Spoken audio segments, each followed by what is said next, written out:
I ask a direct question of the women representatives of the BJP, and many of whom today sit in government in very high positions.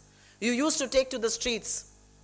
Today, LPG prices have gone up by 175 rupees per cylinder. Ms. Smriti, Irani, are you willing to take to the streets again?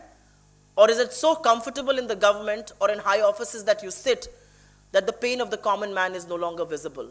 The lesser said about Ms. Nirmala Sitharaman, the better it would be. We demand that these prices be rolled back. We demand that the excise duty structure and the excise collections be paused for a while, at least on this, and the government gives some relief to the common man, because this situation is unprecedented. And in unprecedented situation, the government's prime duty is to bring more relief to the people. In the last 2 months alone, LPG gas prices have gone up by 175 rupees per cylinder. It costed 594 per cylinder in Delhi in the month of December. It is now going to cost 769 per cylinder. It is also important to remember here that in this month of February alone, we have seen a price rise of 75 rupees. On the 4th of February, there was a price rise of 25 rupees per cylinder.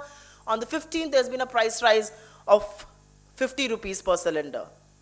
The reality is that when we were in government, and despite global crude prices heightening and peaking at $150 a barrel, prices did not cross for subsidized cylinders at about 400 per cylinder.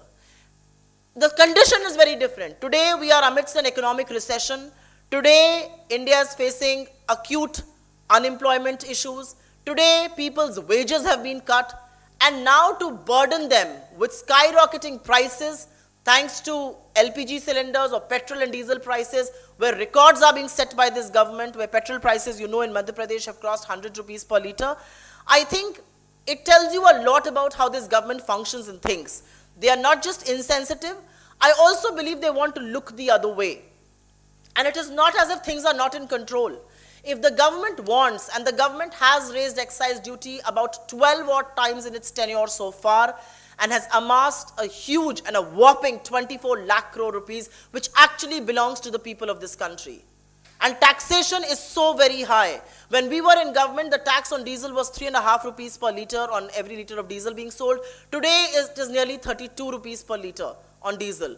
On petrol, it was just a little over 9 rupees per litre when we were in government. Today, it is at about 33 rupees per litre. Who is going to be answerable for that? And if the government just withdraws this excise duty, there will be a lot of relief for the common man. In the budget itself, fuel subsidy has been cut.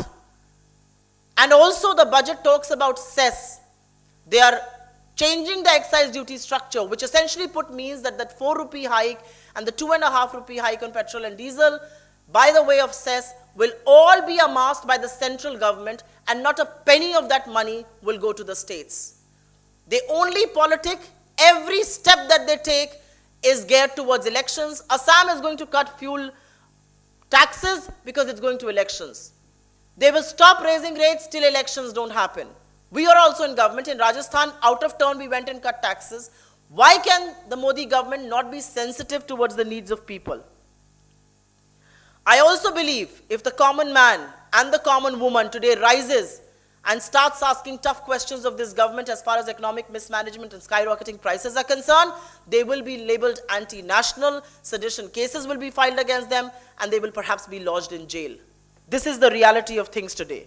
They also do not understand 101 economics.